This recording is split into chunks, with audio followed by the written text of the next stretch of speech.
Sikubingelela esikwamukele mlaleli. Siyakwamukela-ke ekhasini lethu Ikhubalo Lami. Namhlanje-ke sizobheka iy'hloko ezimbili. Sizokhuluma ngokuthwala, siphinde futhi sikhulume ngokuthwasa. Siyacela mlaleli ukuthi ucindezele usubscribe mlaleli. Cela sibonisane namhlanje ngento encane evamise ukukhulumeka la eminyangweni bakithi besintu. Ikhulumeke kuze kube ngathi mhlambe yimbi noma yubuthakathi. Ngicela ukukhuluma namhlanje ngezinto ezimbili. Kukhona into ekuthiwa ukuthwasa, bese kuba khona igama ekuthiwa ukuthwala. Ngicela ukuqala ngokuthwasa ngoba ukuthwasa kuyinto engathi ijwayelekile kakhulu. Umuntu angazathwase, uyathwasa umuntu ngoba kunomuntu wakubo owayekade enesimo semimoya yabantu abadala, ehambile wayothwasa. Ukuthwasa kwakhe emukela imimoya eyayishiwe umkhulu noma ukhokho noma ugogo, omunye u-anti, uma noma ubaba. Uthola ukuthi uzokhetha yena ukuthi nanga umuntu okuyena ozoqhubeka nomsebenzi wami noma nentwaso yami. So lowo muntu kuyedinga ayoqala emuva, ayoqeqeshwa, ayofunda, adle inkamba zentwaso, akhiwe emzimbeni ngentwaso yobungoma, aphakanyiswe aze afinyelele esigabeni sokuthi uyaphothula, aphume ngenkomo, kube sekulungile, sekuphelile, agidiswe, ayobekwa endumbeni yakhe lapha azosebenzela khona. So ukuthwasa lokho sonke siyakwazi. Baningi abantu abathwasayo baphumelele, izinto zabo zihambe kahle. Omunye umuntu musuthwasile, walemukela ithongo lakhe lelo, abekwe emukelisa lona, ngoba imimoya yomuntu ayisali phansi. Kucaca ukuthi akasekho umuntu ozoqhubeka naye. Uyaye omunye bese yakudedela ukuthi ukwazi ukuthi nawe ukhululeke empilweni, ube nempilo eright.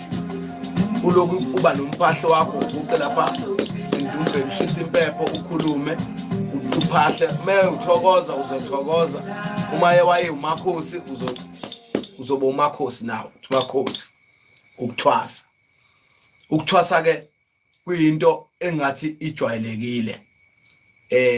Bonke abantu bayakwazi ufaka amabhayi lalifakwa yilowo muntu, uyaliveza elihambisana nesimo semimoya eyayikade ingene kuyena. So abantu abaningi bayathwasa. Ukuthwasa kodwa uye akukhiphe yena lowo muntu. Lokuthwasa osekukhona manje kwefashion siyakubona nje. Ukuthwasa uyavuke lowo muntu, umoya wakhe uvuke kuwena, ukuthumela emntwini lowo muntu ozofike akushayela ukuhamba, akuthwasise. Uthi ufika kuyena futhi usekulindele, usebonisiwe lelo ukuthi khona umuntu ozayo, akushisela impepha, akufaka entwaseni, ungene kanjalo. So ukuthwasa okujwayelekile ke lokho, okuthwasa kwangempela, okuyiqiniso, not njengalokho kuplanwayo ukuze kwakho ama-uniform kuthiwe siyafanisana. Umuntu osuke imimoya yakhe engene kuwena ngemoya yakhe, efuna uqhube umsebenzi wakhe. Omunye usuke athwasa, waqeda, wasebenza, wangafinyelela ekuthenini afinyelele esifisweni samathongo akhe. Kodwa imimoya mesehamba, kunokhambo oluphehlwa abangoma lapha elibeni, bathi shiya-ke manje le moya ngoba ayiweleli ngale emathongweni, uyolala ubuthongo manje, le moya yangala emhlabeni. Misala le moya ayizuvela isale phansi, kuba nomuntu evuka kuyena. Kokunye ivuke enganeni noma kumzukulu noma esizukulwaneni, hamba yokwenza iphehlo lo muntu, bese imimoya yakhe iyamukelana. Right, bese siza kulena-ke ethanda ukuba bucayi, esizibulalana imindeni, le ekuthiwa ukuthwala. Ukuthwala kahle kahle akuyona wani into embi. Ukuthwala kuyisiko. engelone lobungoma kodwa osekuyisiko lani lobunyanga. Ukuthwala isiko lesikhwama lezinyanga. Umuntu uma eyinyanga akathwasi indawo. Uzalwa naso isimo sakhe sobunyanga, azalwe nemimoya egazini kuyena, aboniswe elele ihlahla ingcabo zemithi, ekhule emncane. Omunye ahamba ayoyikha lemithi ayigcobe ehlathini emncane, asize ngaye abantu. Kukhule agcine lo muntu eyinyanga eyaziwayo ukuthi le nyanga iyakwelapha ukuthi kodwa akakazi ayikothwasa ndawo. Lo muntu ke kuhambe agcine nesikhwama elapha, agcine lemithi eyiqokelele ibeka ngokufundiswa yithongo nesidalwa sakhe lesi singene kuyena azelwe naso. Kuhambe lo muntu uma ehamba emhlabeni, lo muntu let's say umkhulu wakho noma ukhokho wakho, mehamba emhlabeni lo muntu kwenzakalani ngesikhwama sakhe? Isikhwama sisali phansi. Isikhwama siyethulwa, iyethula imimoya yesikhwama ngumuntu. Asilibambe legama lokwethula. Iyethulwa. Uma yethuliwe yabekwa phansi imoya yesikhwama, kuba nenkomo yokumphelezela umuntu osuke eyinyanga. Angikhulumi umngoma uzwithi kuba nokhambo. Iba khona inkomo yokumphelezela kodwa nalo khambo oluphethwe abangoma lapha balithululele egodini bathi ayisali imimoya la. Ngiye ngibone emabenzi. Mina ngiko kucategory yabangoma, ngicategory yenyanga. Uma yethuliwe le mimoya enyangeni yesikhwama yashiywa ngoba isikhwama sisele endlini lapha emsamo. Lesikhwama nje basisele lapha emsamo endumbeni. Sinemithi phakathi, inqwaba yemithi ayifundisiwe lo muntu akasekho yena. Kwangabhalwa phansi kudala. Le mimoya kunomuntu ozofuneka ukuthi aqhubeke nesikhwama. Lo muntu ozoqhubeka nesikhwama uzokwenziwa njani na? Lo muntu ozoqhubeka nesikhwama uzofuna le yami imoya ethulwe kumkhulu wakhe noma kukhokho wakhe, yena yenziwe njani? Ayethweswe.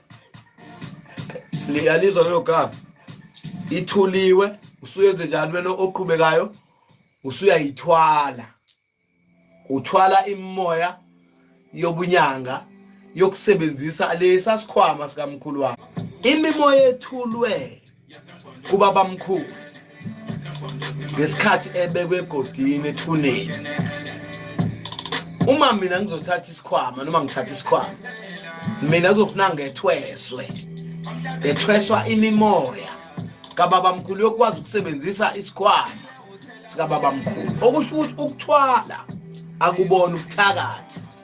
Ukuthwala akusho ukuthi umuntu usebulela abantu. Ukuthwala usuke wethweswa imimoya yomuntu wakini okade eyinyanga ephatha isikhwama ukuze ukwazi ukuxhumana uxhunyaniswa nesikhwama sakhe. Ngoba isikhwama sakhe uzokwazi ukuthi usisebenzise noma usiphathe ngemimoya yakhe. Okusho ukuthi lento ukuthwala ukubulala abantu, ukuthwala kuzofa umndeni, asiyekeni ukuthi ikhulunywa abantu abangezona inyanga, abantu okungekho ubunyanga kubo, abantu abangazi lutho ngobunyanga, abanye babangoma ngoba kuyona icategory yabo le eyabi icategory ukuthwasa, babuye bazogxeka ukuthwala. Thina nje la ehlangothini lweyinyanga, uma inyanga ingathwalanga ungathwele uyaphitikisha iprinters, ayikho lento yenza. Ngoba le mimoya oyisebenzisayo awuyazi ukuthi iphuma kubani, ayinamsuka, ayinamvelaphi. Uyayethweswa imimoya yomuntu ngoba yethulwa kuyena. Okusho ukuthi kubalekile ukuthi umuntu umekade eyinyanga elaphe nezigulane nabantu abafikayo nosomabhizinisi abacebisile. Njengathi nje thina omkhulu bethu okhokho bethu bebedumile baziwa. Ukhokho wethu nje wesizukulwane umnikazi walobunyanga kwakuthiwa imbanjana emagulane edliwa amagulo amabili.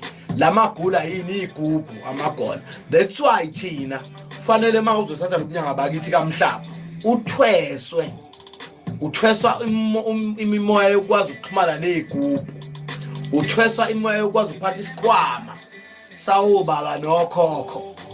Into ejwayelekile awuthwaliswa awuthweswa imimoya kababa wakho, ngoba phela baba wakho uzokuphila naye phila. Mina nje sisebenze nobaba babephila, enendumba yakhe nginendumba yami, enabantu bakhe edumile nami ngidumile.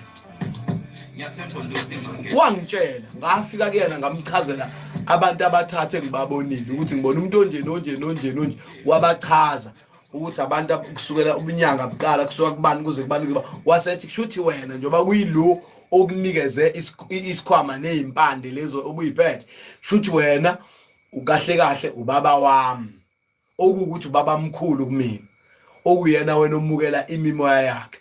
Ngakho-ke kufuneka wethwesweke imimoya yakhe ngoba yethulwa kuyena yabekwa phansi ngesikhathi esehamba emhlabeni. Okusho ukuthi umuntu methwala uthweswa imimoya kayisemkhulu noma kakhokho wakhe owahamba emhlabeni, wayethulwa kuyena. Awukwazi ukuvela uthwala into engathulwanga kumuntu. Yabona ke indaba yokuthwala ke ifika ishayisane lapho. Ubona abantu ke manje behamba beyobamba abantu abamhlophe, beyobamba amantombazane bewanquma, bebamba amakhosikazi abo bewanquma. Sekuyinto eyilwane leyo, sekubuthakathi. Kodwa ukuthwala khona, ukuthwala okuclean, okuwukuthi wethweswa imimoya yabantu bakini, umuntu wakini ongasekho ethulwa kuyena wayimukela. Okusho ukuthi uma futhi igcine engekho umuntu ovuma ukuthatha leso sikhwama, into eba yinhle isikhwama avele sisukele lo mbanja sithathe ufika kuwena lo njengoba ngisho mina ukuthi kwafika abantu babathathu abawuthubama emuva kweza lo yedwa kumina, bam-instructor labo ukuthi akanginike inani. Into eyenzeka mina ngesikhathi bekhuluma nami bengi-instructor nginikwa lezi engayinikwa, ngani kwaqede kwase ngiyatshelwa ukuthi ekhaya ubani omunye ozolandela ozonikezwa ubunyanga. Kuthe sekwenzeka kamuva sekuqhubeka ngase ngibuka mina ngayibona lento. Okusho ukuthi kahle ukuthwala musani bakithi ukubuka kami.